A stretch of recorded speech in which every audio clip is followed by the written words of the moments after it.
Hi everyone, it is Adjoa here, Booking It with Adjoa, and today we have another book mail haul. These are the 19 books that I received during the month of March from publishers, and I'm excited. There's a whole host of new releases, upcoming releases, and it's a nice mix of picture books, novels, nonfiction, and we're gonna get right into it after I tell you that you should definitely check out my bonfire and my Etsy shop. And if you're looking to support the channel on a monthly basis, you might want to consider becoming a channel member or a Patreon member. Starting out with our first picture book, we have The Big Green, a story about the Great Green Wall of Africa. This one, it says, one day Uncle Cedric arrives with a car full of little tree saplings. Miriam and Issa know something exciting is going to happen, but what? Today they are going to be planting trees as part of Africa's effort to create the Great Green Wall to protect their environment. What fun! With music, laughter, and joy, Miriam, Issa, and the grown-ups celebrate the difference they are making to the world. With all these new trees, Miriam and Issa's future will be big and green. Oh, I love that. I really do love that. That's so much fun. And thank you to Candlewick Press for this picture book. The next book we have is a YA, and that is The Free Verse Society by Delali Adjoa. And this one says, a tender hate-to-love YA romance where two teens struggling through impossible circumstances connect through their high school poetry club. Uh, Also, this cover is just absolutely gorgeous. It's one of my favorite covers from the first quarter. And it's a mix of prose and poetry. And thank you to Peachtree Teen for this finished copy. Then we have Where No Shadow Stays by Sara Hashem. This cover is so absolutely creepy. And this little thing in here. 17-year-old homecoming queen Mina has always longed to find her roots, but every time she asks her father questions about Egypt or about her mother's death, he closes up. So when Mina receives a mysterious invitation to visit her mother's childhood home in El-Agami, she jumps at the chance to get some answers. But when Mina returns, she doesn't come back alone. A sinister entity follows Mina home, leaving destruction in its wake as it violently possesses anyone who comes near her. Fighting for her life, Mina seeks help from an unlikely ally, Jesse Talbot, the town mortician's hostile son and the only person who proves immune to possession. Jesse would rather floss with barbed wire than team up with social butterfly Mina, but he doesn't exactly have a choice. After all, he's running from family secrets of his own. As Mina and Jesse dig deeper into Mina's family lore, they uncover a bloody debt that must be satisfied if Mina wants to finish senior year alive. Oh, this sounds so good. What? And thank you to Holiday House for this finished copy. Next up, we have one of my most anticipated of the year, and that is Mayhem and the Mortal by Shanora Williams. This comes out, or is it already out? Yeah, it's already out. It came out on March 17th. Trying to see if there's Zyra doesn't want a hero. She needs a weapon. To save her sister from a soul-devouring curse, she has to cross the shallows, a nightmare landscape of ruined magic, shifting path, and vicious creatures that eat people alive. Her guide, Thane Valcor, sorcerer assassin, walking red flag. His name clears rooms, his magic kills quietly. And whatever he's really after, it's not salvation. He promises to help. He might even mean it. But Zyra knows better than to trust a liar with a blade and ice in his vein. She just doesn't have a choice. This sounds like it's going to be a absolutely delicious romantasy. And thank you to Red Tower Books for this arc. Then we have some titles from Tor. The first one being The Subtle Art of Folding Space by John Chu. Another one of my most anticipated releases, and another one where the cover is absolutely stunning. And it says, introducing the exhilarating debut science fiction novel from Nebula and Hugo Award-winning author John Chu that channels unhinged physics, generational trauma, and the comfort of really good dim sum. This isn't your usual jaunt through quantum physics.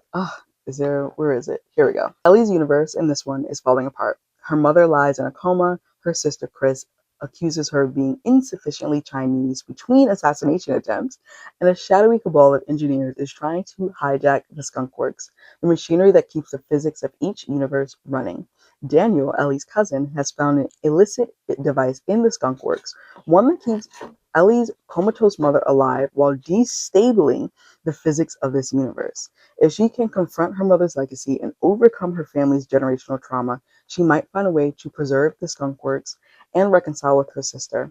But by digging into her family's past, Ellie unearths secrets that force her to choose between family and the universe itself. Whoa, what?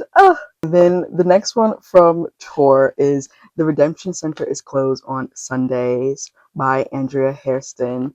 And this one, I'm pretty sure, is like a cozy-esque mystery type thing, but the protagonist is a dog. I'm pretty sure. Yeah, Una the Saint Berdoodle and her current owner, Zuzu, make their way through the winding paths of the state forest to the enigmatic Redemption Center, a place often mistaken for a haunted mansion. When a local celebrity is found murdered, the unexpected brings Una together with a ragtag group of local misfits. Together, they venture into the depths of the center's mystery to untangle the threads of murder and deception. But Una holds two secrets. She's a citizen of the multiverse, able to travel between dimensions at will, and more importantly, she knows the killer's identity. Unfortunately, the killer knows she knows, and he's determined to find her and silence her for good. Like, what? The fact that the protagonist is a multi-dimensional traveling Saint Berdoodle is just like blowing my mind. And then the next one from Tor is The River Has Roots by Amal El-Mohtar. In the small town of Thistleford on the edge of Fairy, the mysterious Hawthorne family tends the willow trees there. For as long as anyone can remember, the Hawthorns have paid tribute to the willow trees, honoring an ancient compact to sing to them in thanks for their magic. None, though, have taken up this calling more devoutly than the family's latest daughters, Esther and Jezebel, who cherish each other as much as they cherish the trees. But when Esther rejects a forceful suitor in favor of a lover from the land of Fairy, not only the sisters' bond, but also their lives will be at risk.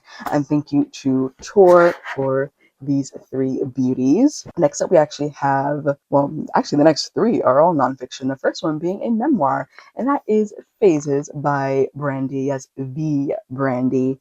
And the moment she first sang at church in Macomb, Mississippi, Brandy knew her voice was special. At 14, she landed her first record deal. At 15, her album went platinum. At 16, she was starring in the hit sitcom Moesha and became the first Black actress to play Cinderella on screen alongside fairy godmother Whitney Houston. But as the accolades piled up, so too did the pressure to maintain a flawless image. To onlookers, she had crafted the blueprint for the teenage it girl. But behind closed doors, the vocal Bible, as she was known, was struggling. Now, for the first time, Brandy reveals the real story behind her life in the spotlight, the stratospheric highs and the unimaginable lows, the groundbreaking moments, and the relatable journey she had to take to discover her authentic self. As a woman, a mother, and artist, as Brandy. Brandy's debut memoir is a fearless and remarkable story of hope, resilience, and the strength it takes to make peace with the past. I am so looking forward to this one. I might just bump it up. I don't know. We'll see. I just finished a memoir, but I wouldn't mind doing another one. And this one's fairly short, so I'll probably be reading this one fairly soon. And thank you to Hanover Square Press for the finished copy. All right, next up in the nonfiction is Cosmic Music, The Life, Art, and Transcendence of Alice Coltrane. This is by Andy Beta, who I don't think is a BIPOC author. However, I was still interested because of the subject matter, who is a Black woman. And so this one says, the first full-length biography of Alice Coltrane, the jazz musician and spiritual leader whose forward-thinking music was overshadowed by her more famous husband, even as she brilliantly laid the groundwork for the new age ambient and electronic music that would follow. Alice Coltrane was one of the most forward-looking yet misunderstood artists of the last 60 years. For most of her life, and even in the decades since her passing, she was primarily known as the widow of the late John Coltrane, one of the greatest tenor saxophonists and composers of the 20th century. Now, that level of love and appreciation is also being bestowed upon pianist, organist, harpist, and composer Alice Coltrane. Cosmic Music, The Life, Art, and Transcendence of Alice Coltrane is the first full biography of this remarkable, groundbreaking artist and is an elegant, deeply researched corrective to the historical and critical record. It elevates Alice Coltrane to her proper place, both alongside her husband as one of the greatest musical visionaries of the 20th century and as a singular artist, one who became a spiritual leader in her lifetime. In the years since her passing, she has influenced a new generation of musicians, especially women, people of color, and artists who seek to combine jazz with other musical forms. Cosmic Music unearths previously unknown connections between Alice Coltrane and other generational icons, from Stevie Wonder, Carlos Santana, and Nina Simone, to Mother Teresa and Doja Cat. In Alice Coltrane's music, one can perceive the transformation of Black American music in microcosm, the gospel roots giving rise to jazz and bebop, intermingling with soul and R&B, then on to rock, modern classical, psychedelia, and new age. Based on extensive research and scores of new interviews by music journalist Andy Beta, Cosmic Music is the definitive account of a visionary whose influence is only just beginning to be appreciated in full. And I want to thank DeCapo for this finished copy. Then the next nonfiction I have is actually a cookbook, and that is Make Your Own by Javant Benton. 120 plus minimally processed, oil-free, wheat-free, sugar-free, plant-based recipes. And for those who don't know, I'm actually pescatarian, but I always love like finding plant-based recipes because most of the time I do eat a very plant-based diet. I'm just not limiting myself to like no cheese or fish or anything. And so when I find these, and also they're by a person of color, which a lot of cookbooks are not, especially a lot of vegan or vegetarian cookbooks, I'm always excited for that. And so this one was sent to me from Balance Books, and I'll just read like some of the recipes that are here. There's recipes for sticky teriyaki cauliflower wings, Jamaican patties, portobello steak and ranch salad, no bake brownies, peanut butter cups, and double chocolate protein bars, as well as more. I flipped through it when I first got it, and there's definitely some where I was like, okay, I am definitely about it. Ooh, quinoa breakfast bagels. These look at that. We have some bagels, breakfast sausage patties. Get out of the breakfast section. We have creamy chai. First in the beverages section. Ooh, there's a curry chickpea tahini bowl. Yeah, I need to go through more thoroughly and just put tabs for the recipes that I want to try first because these look really good. Next up, we have 4 novels from Simon Teen. The first one being The Queerleaders by Olivia A. Cole and Ashley Woodfolk. The tag says, they're here, they're queer, they came to cheer. It's a fun coincidence that every new varsity cheerleader since Davy Cathy took the squad by storm 3 years ago is or soon comes out as queer. But this season, after a rumor sparks that newly minted Captain Davy has been recruiting queer members only, Davy is accused of discrimination against straight students. She's given an ultimatum: recruit a straight athlete for the team, or the funding for their competitive cheer season will take a major tumble. Enter Kendall Hayes, the edgy, mysterious new girl. When Davy sees that Kendall has a boyfriend, she quickly convinces her to join the squad. Problem solved. Until she finds out that Kendall's actually bisexual and newly single. Now Kendall and Davy are faced with having to keep those details under wraps until nationals, which only gets more complicated when they start falling hard and fast for each other. Can Kendall go back in the closet long enough to save the squad, or will Davy find the courage to love her new crush out loud, even if it might mean the end of the Queerleaders? Whoa, so that's not hit enemies to lovers at all. What in the world? What? Okay, I need to bump this up on my list. What? Because that sounds so messy. Then we have The Bad Boyfriend Curse by Farah Heron. Mira Noorani has spent her whole life playing it safe.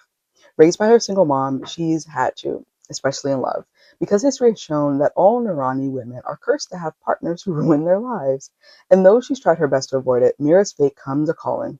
Within the span of a week, she's broken up with, arrested, and then shipped to small town Canada. So she'll be completing her community service under the watchful eye of her mom and new stepdad.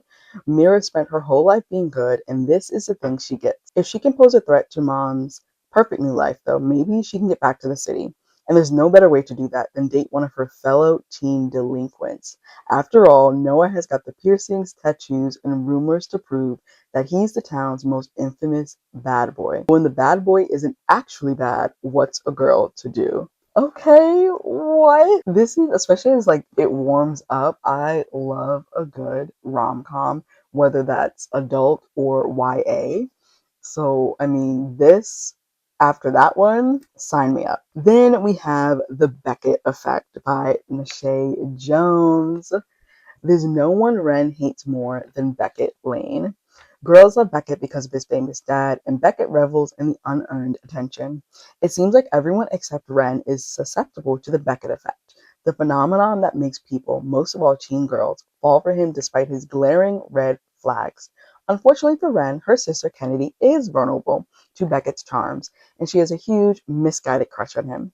When Beckett humiliates Kennedy at a party in front of the entire school, Wren swears to bring him down once and for all. And what better way to expose him by using her passion for filmmaking to create a documentary showing just how terrible he is. But as Wren cozies up to Beckett to get hopefully damning inside information, Wren starts to wonder if the line between love and hate is as clear as she thought. Whoa, what? Messy. And then the last arc from Simon Teen is part of the Vacation Ship series, and that is Oh My Affotago. And it says, Amor, you will not believe what happened to me this summer. There was a time I showed my cheeky tangas to the world, aka everyone at the Delta check-in counter. The death-defying bus ride from Naples to Sorrento, my fault, but only kind of, and the makeouts with my on-again, off-again Wes, even if he has been giving me the runaround. But there's also late-night gelato with my besties, skinny dipping in the Mediterranean, and that distractingly cute local boy. With this, will this be the summer I finally fall in love, or am I destined for heartbreak? Tell you about it soon. XOXO Soraya. It's like super cute and also not that long at all. Adorable. Then we have a bunch of, well, not a bunch of, it's one board book and four picture books from Simon Kids. The board book is Meet Cielo, My Sky by Dori Elys, illustrated by Erika Rodriguez Medina. And it's just so cute. It's all about just like a baby and a mom loving on her baby. Adorable. It says, You're my world, my stars, my love. Elys mi cielo, you're my sky. Too cute. And then we have Loops by Jashar Awan. And this is all about a little boy learning how to tie his shoes. And then what I love too is that, of course, it's educational. So it's going through.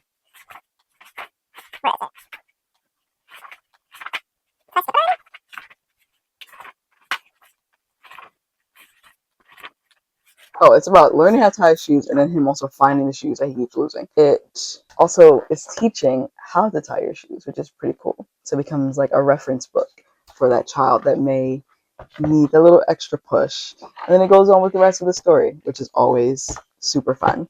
Then we have Pecosita's Frecky Freckle Face by Aaliyah King Neal and Shane Paul Neal. Illustrations by Eric Velasquez. I actually don't know what this one is about, but it reminds me of what was his name? Andrew something. He did The Frindle and The School Story, those books. What was his name? I can't remember his name, but I love those books of the children. That's what the artwork reminds me of, those covers. Everyone has something that makes him special. For Pecosita, that thing is a most magnificent face full of freckles. Her umbrella says they make her shine as bright as the estrellas in the sky. Sometimes kids make fun and say Pecosita's face look like it's full of spots. But when Pecosita points out that hers are as stunning as the dots on her Dalmatian bean and as dazzling as the delicious chocolate chips in her favorite cookies, her deep love for her freckly face reminds us that differences are okay. And learning to embrace them makes us beautiful. Oh, I love that. That's great. Then we have The Other Side of the Garden by Celie Rocio and Elena Jome Lawrence, and illustrated by Brianna McCarthy. A young girl and her mother visit her grandmother's old garden, but things are different. A fence stands between them and Abuela's old blue house, and when the young girl calls out to her, Abuela no longer answers. With each visit to the garden, it becomes clear that Abuela won't be coming back. All that's left are memories of picking flowers, dancing in the wind, and running into Abuela's warm embrace. Author Celie Rocio and her daughter Elena draw on Elena's own grief journey after her Abuela's passing to help young readers not only navigate loss, but also recognize that remembering loved ones gone means they never really leave us. That's heartbreaking, but also yay for having this for children. And then another one that's also about loss, funny enough, is The Toy Plane by Charisse Harris. I think this cover is absolutely stunning. Sometimes a memory lives in a photograph, and sometimes a memory lives in a special object. Just like the toy plane Leonard's father gave him. Leonard loved his grandmother and dreamed of flying planes like the one Granny flew as a pilot. But now all he has of her are memories, one that lives in a photograph and another that lives in the toy plane Leonard's father gave him after Granny passed on. When Leonard's toy gets stuck in a tree and he falls while climbing to retrieve it, a magical bird swoops in to take Leonard on the flight of a lifetime, helping him discover how to hold on to the memories of his granny without holding on to the grief that comes with them. Oh, look at that. It's going to show like this really big bird. That's beautiful. All right, y'all. Thanks so much for watching. Those are the 19 books that were sent to me by publishers during the month of March. Of course, like always, the titles will be down below. I do want to remind you or encourage you to participate in the Read Your Library Readathon, which is happening the entire month of April. All the details are in the Discord, which again, link down below. Make sure to check out my bonfire and my Etsy shop to get yourself some merch and some bookmarks. And if you like to support the channel on a monthly basis, you might want to consider becoming a Patreon member or a channel member. And I will see you in another video. Bye. Showing. I ain't living for the moment. I see what's mine and I want it. Hungry like a Pac-Man. I'm Bruce Wayne and Batman. I'm Naruto with a Hanzo. Got a sharp mind like I'm Einstein. Plus I'm copywriting, so it's all mine. Check it for me.